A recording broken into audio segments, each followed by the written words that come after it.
15 ans après le précédent bateau Mavi Marmara, qui fut lancé en coordination avec les autorités turques pour tenter de casser le blocus de Gaza, un nouvel épisode de la mal nommée flottille de la Liberté a été largement médiatisé en juin 2025. En 2010 déjà, un traitement tendancieux par Wikipédia camouflait qu'un député égyptien à bord, Mohamed Beltaghi, était membre du Parti des Frères musulmans. En 2025, les militants de gauche qui manipulent les contenus de l'encyclopédie en ligne se sont surpassés dans le camouflage des informations gênantes concernant l'identité des participants à bord du voilier Madeleine. Première omission, celle de l'identité du principal organisateur et financier, Zaher Biraoui. À la tête d'une association dont l'objet est l'aide pour les Palestiniens, il participa à un événement en 2012 aux côtés du chef du Hamas, Ismail Haniyeh, neutralisé depuis. Il organisa une conférence à Londres en 2019 intitulée « Comprendre le Hamas ».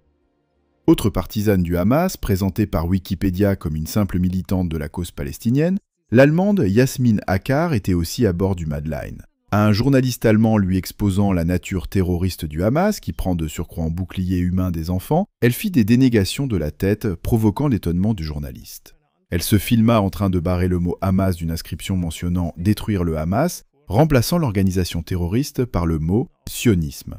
Aussi, elle se filma en direct en train de se réjouir de tirs sur Israël par l'Iran le 1er octobre 2024, tirs de 200 missiles dont les éclats firent plusieurs blessés arabes à Jéricho, dont un ouvrier palestinien. Yasmine Akkar dansa de joie avec ses amis, mais cette information n'intéresse ni Libération ou Le Monde, ni les contributeurs de Wikipédia qui souffrent de biais idéologiques, les inclinant à présenter de manière favorable les collabos des islamistes.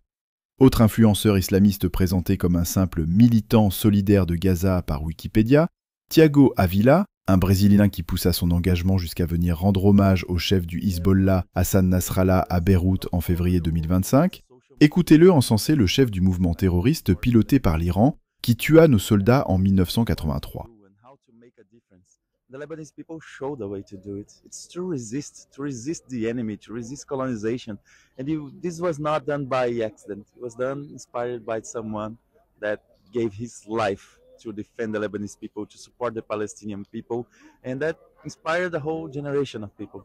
So I'm very honored to be here in the funeral of Said Hassan, one of the very few people that can say that defeated the Zionist entity, not only once, but twice in 2000, 2006, and will be forever in the history of anti-colonial struggle, anti-imperialist struggle, and we'll be spreading the good values of Muslim, of Islam, of the good living between communities all over the world. So I'm sure that the message and the legacy of Said Hassan Nasrallah will never be forgotten.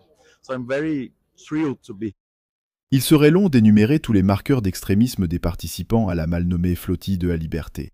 Ainsi, ces 3 exemples démontrent que ceux qui ont la main mise sur Wikipédia utilisent plusieurs techniques de désinformation, l'omission d'informations, l'édulcoration sémantique, la décontextualisation, le caviardage biographique, la mésinformation et l'occultation des informations n'allant pas dans le sens de leur ligne éditoriale d'extrême gauche.